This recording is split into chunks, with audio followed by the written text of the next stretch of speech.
So I was born and raised in a small town in Jharkhand. Back then it was not even called Jharkhand, it was called Bihar. The division did not happen, or Jharkhand was not recognized as a separate state. So I was born there. I pretty much schooled there, except for maybe 1 year where I was sent to a boarding school where I had to kind of, stay in the hostel. That was at a very young age when I was in the 5th standard. Originally, my parents are from Kerala, so we're from down south.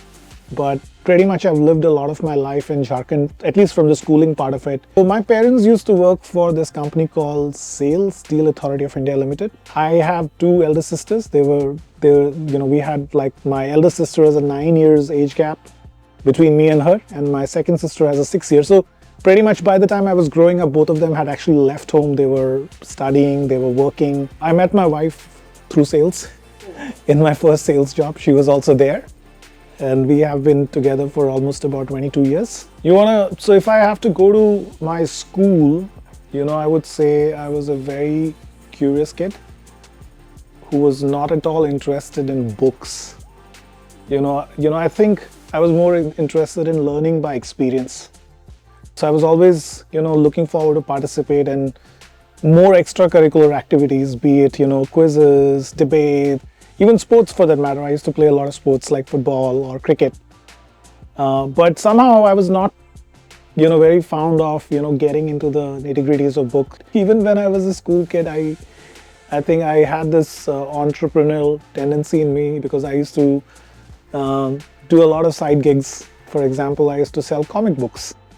I used to sell cassettes. In fact, it may sound very funny. I had this whole subscription model for my books and comics and everything. So I actually did a graduation in BSc in hospitality management. So back in 2010 is when I joined Adobe, but I think the SaaS sales started only in 2011. I got my first opportunity to sell software as a subscription only by 2011 or 2012. That's when Adobe actually transitioned into a SaaS model.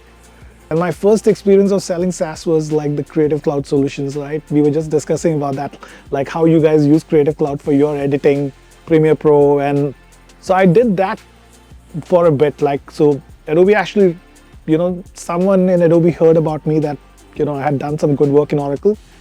So they reached out to me saying that, hey, we have heard about you, right? And would you be open for a position in Adobe? Sales is not being taught into B2B schools or, some of these MBA colleges and all. There is, but it's not in the manner it should be. There is no structure to it.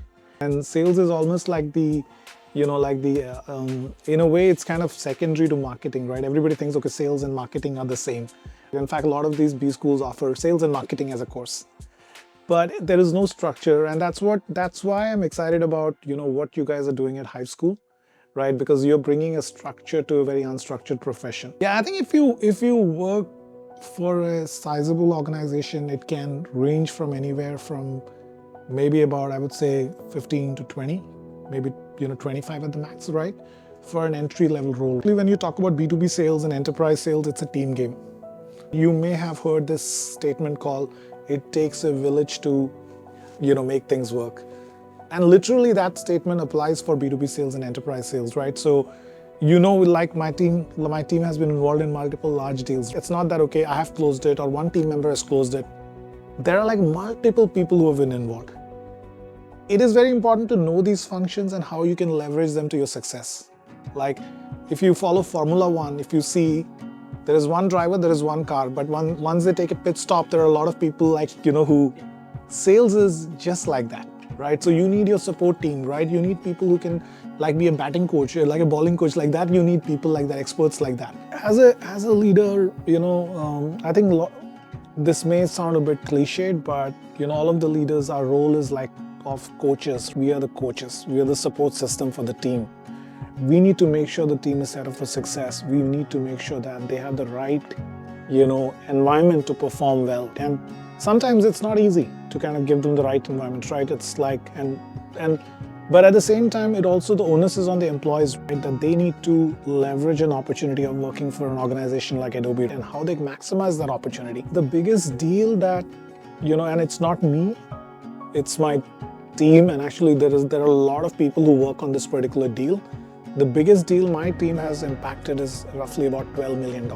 But when I talk about, independent deals that my team has closed, $2.6 million, I think our sweet spot of closing deals is anywhere from $250K to $500K, $500,000. Different companies have, again, different policies, right? But you can easily go up to 300% or 400% of your, variable compensation. Yeah, and it's insane the kind of logos, the brands our team works with. Some of the top logos, right? Again, I would be tempted to give you names, but I have to be a little mindful of not sharing the names. But you can imagine some of the top brands in the world, right? So my team actually gets an opportunity, and that's the opportunity, not just my team, right? Anybody who's getting into sales, SaaS sales, you have that opportunity to make that. When I started this thing back in 2010, a lot of people thought that, okay, you cannot close six-figure deals, virtually, remotely.